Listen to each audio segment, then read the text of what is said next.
अब पता नहीं कैसा था कि पेट भी खराब हो गया। खाना तो बहुत बढ़िया था डॉक्टर साहब, सारे रिश्तेदार तारीफ कर रहे थे। रोहित की माँ इतनी कमजोर है कि जरा से में बीमार पड़ जाती है।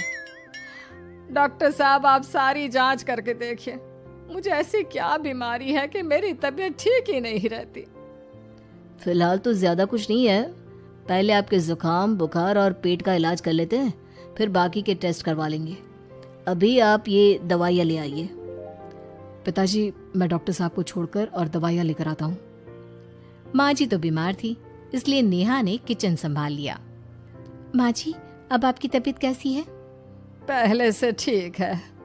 आप बैठिए, मैं खाना लगाती हूँ। तेरे बाबूजी और रोहित ने खाना खा लिया? रोहित तो टिफिन लेकर ऑफिस गए हैं माँ, और बाबूजी ने खाना खा लिया है। आप शुरू कीजिए। यह क्या, खाने में इतना तेल इतने मसाले? अरे अभी अभी तो तबीयत ठीक हुई है मेरी, तुम क्या मुझे वापस बीमार करना चाहती हो? नहीं माँ जी, ऐसा नहीं है। क्या हुआ? देखो ये बहू ने कैसा खाना बनाया है। खाना तो बहुत ही स्वादिष्ट था। अरे मैं ये खाना खाऊंगी तो बीमार हो जाऊंगी ना। ओह हाँ, बहू को अभी पता नहीं ना तुम्हारे बारे में, रोहित समझा देगा उसे। देख बहू, अच्छे से समझ लेना कि इस घर में कैसा खाना बनता है। हाँ माँ जी, मैं समझ लूंगी, लेकिन अभी आप कुछ तो खा लो। ये खाना खा लूंगी तो कल का खाना खाने के लिए बचूंगी भी नहीं। सास की बातें सुनकर नेहा उदास हो गई। उसने रोहित के घर आती ही उससे माँ जी के खाने के बारे में पूछा। आज माँ जी ने मुझे खाने के लिए बहुत बुरा भला कहा। माँ को मसालेदार और तेल घी वाला खाना सूट नहीं करता, वो बीमार पड़ जाती हैं। ऐसी क्या बीमारी है माँ जी को? पता नहीं, आज तक कई डॉक्टरों को दिखाया, कितने टेस्ट करवाए, लेकिन कोई बीमारी पकड़ में ही नहीं आई। नेहा को कुछ समझ में तो नहीं आया, लेकिन उसने अपनी सास के हिसाब का खाना बनाना सीख लिया। माँ जी आज तो खाना ठीक है ना? खाना तो ठीक है, लेकिन ये मुआ रेडियो क्यों चल रहा है इतनी तेज आवाज में? वो माँ जी मैं अकेले काम करते करते बोर हो रही थी ना, तो टाइम पास करने के लिए चला दिया। तेरा इस टाइम पास के चक्कर में मेरा सर दर्द से फटने लगा है। तेज आवाज से मुझे माइग्रेन हो जाता है। सॉरी माँ जी, मुझे पता नहीं था। तुम्हें जब तक सब पता चलेगा तब तक मैं तो भगवान के पास ही पहुंच जाऊंगी। नहीं नहीं, ऐसा मत कहिए ना माँ जी। अब मैं कहीं भूख से ही ना मर जाऊं। खाना मेरे कमरे में रख दो। बेचारी नेहा, उस दिन उसे बहुत दुख हुआ। नेहा तुम रो क्यों रही हो? आज माँ जी ने मुझे बहुत बुरा भला कहा, मैं तो सिर्फ रेडियो सुन रही थी। ओहो, तुम माँ की बातों का बुरा मत मानो, उन्हें तेज आवाज से सर दर्द होने लगता है, दर्द की वजह से बोल दिया होगा कुछ। लेकिन मुझे तो ये सब पता ही नहीं था ना, इसलिए बाबूजी ने मुझे पहले ही फोन करके सब कुछ बता दिया, और मैं तुम्हारे लिए ये हेडफोन लाया हूँ। अब तुम अपने गाने भी सुन सकती हो और माँ को परेशानी भी नहीं होगी। ये सिर्फ एक बात का हाल है, लेकिन माँ को तो हर चीज से परेशानी है। अब क्या कर सकते हैं, माँ बीमार ही इतनी रहती है। लेकिन माँ को ऐसी कौन सी बीमारी है? तुम्हें बताया तो था, किसी भी डॉक्टर को माँ की बीमारी समझ में नहीं आ रही। अब तुम भी ये सब सोचना छोड़ दो, ये हेडफोन लो और अपने पसंद के गाने सुनो। रोहित के गिफ्ट से नेहा की एक परेशानी तो दूर हो गई, लेकिन उसके मन में कई सवाल खड़े हो गए। आज मैं देर से उठाऊं या तुम जल्दी उठ गई? वो माँ जी को कल रात भर सर दर्द हुआ ना, तो जल्दी उठकर उनकी जगह मैंने पूजा कर दी। अरे वाह, अच्छा अच्छा, हे भगवान ये किसकी करामत है? ये तो माँ जी की आवाज है। चलो चल के देखते हैं। क्या हुआ माँ? अच्छा, यह घर में गुलाब कौन लाया? मुझे नहीं पता, मैं तो अभी उठा हूँ। माँ जी आप कल रात भर सो नहीं पाई, तो मैंने जल्दी उठकर पूजा पाठ किया। घर में फूल नहीं थे ना, तो मैं बाजार से गुलाब के फूल ले आई। नेहा, माँ को गुलाब के फूल की एलर्जी है। अब मुझे ये कैसे पता होगा? अच्छा, तुझे कुछ पता नहीं तो तू वही काम क्यों करती है जिससे मेरी तबीयत खराब हो जाए? रोहित के बाबूजी, ये बहू मेरी जान लेना चाहती है। माँ जी मुझे ऐसा करके क्या मिलेगा? वो तो तुझे ही पता, लेकिन कुछ तो है। रोहित की माँ बस करो, बेचारी बहू को कुछ पता ही नहीं है, बस इसलिए उससे गलती हो जाती है। जाओ तुम कमरे में। बहू, तुम रोहित की माँ का बुरा मत मानो, वो अपनी बीमारियों से इतनी परेशान है कि उल्टा सीधा बोल देती है। नहीं नहीं बाबूजी, मुझे बुरा नहीं लग रहा, मुझे चिंता हो रही है माँ जी की बीमारी की। ये बताइए कि माँ जी को ऐसी प्रॉब्लम्स कब से होने लगी?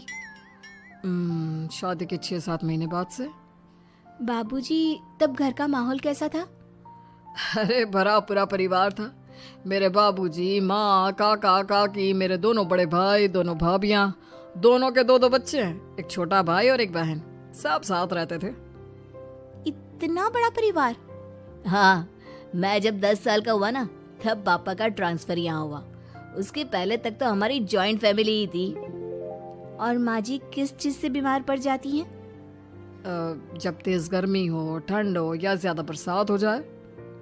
जब माँ ज्यादा थक जाए, जैसे दिवाली पर घर की सफाई या कोई फंक्शन हो, या ज्यादा मेहमानों के आने से घर का काम बढ़ जाए। तेज म्यूजिक, तेज लाइट या ऐसे कोई तेज स्मेल आ जाए। तो माँ जी की ये बीमारी ठीक हो सकती है। कैसे? सब पता चल जाएगा। आप कल माँ जी की टेस्ट रिपोर्ट लेने जाने वाले हो ना? हाँ। तो सुनिए क्या करना है। अगले दिन रोहित माँ जी की रिपोर्ट्स लेकर आता है। माँ, बाबूजी, नेहा। अरे क्या हो गया रोहित? माँ जी की रिपोर्ट आ गई है। कुछ सीरियस है क्या? जिसका डर था वही हुआ। अरे गोल गोल बातें मत कर, सीधी तरफ बता बेटा, क्या हुआ है मुझे? माँ, आपकी किडनी, लिवर सब फेल हो गया है, आपका दिल भी कमजोर हो गया है। डॉक्टर ने कहा है कि आपके पास सिर्फ 1 महीना बचा है। ये क्या बक रहा है? ऐसा हो ही नहीं सकता। मुझे लग ही नहीं रहा कि मैं इतनी बीमार हूँ। लेकिन माँ जी, रिपोर्ट झूठी तो नहीं हो सकती ना? हाँ, माँ को 20 साल की उम्र से बीमारी लग गई थी, लेकिन कोई डॉक्टर पकड़ नहीं पाया और अब ये बीमारियां बहुत ज्यादा बढ़ गई हैं। हाँ रोहित की माँ, तुम्हें याद है शादी के 6 महीने बाद से तुम बीमार रहने लगी थी। अरे लेकिन वो अलग था, मुझे ऐसे कोई बीमारी नहीं हो सकती। ये तुम कैसे कह सकती हो माँ? हाँ, तुम उस वक्त बीमार पड़ी थी ना, और अब डॉक्टर भी यही कह रहे हैं, तो सच ही तो होगा। और आप तभी से बीमार ही तो रहती आई हैं। अरे लेकिन तब मैं बीमार थी ही नहीं। क्या मतलब? अरे तब मैं बीमारी का नाटक करती थी, मुझे कुछ नहीं हुआ था। ये क्या बोल रही हो? हाँ, घर में इतने सारे लोग थे और सबसे छोटी बहू मैं थी, तो सारा काम मुझे करना पड़ता, इसलिए काम से बचने के लिए मैं नाटक करने लगी। लेकिन आपको अभी भी वही बीमारियां होती है ना माँ? हाँ, अगर नाटक था तो ये प्रॉब्लम तुम्हें अभी क्यों होती है? इसका जवाब मैं देती हूँ। माँ जी कई महीनों तक नाटक करती रही, इसलिए इनके दिमाग ने धीरे धीरे इस झूठ को सच मान लिया और इनका दिमाग उन बीमारियों का एहसास कराने लगा। हैं? ऐसे भी होता है क्या?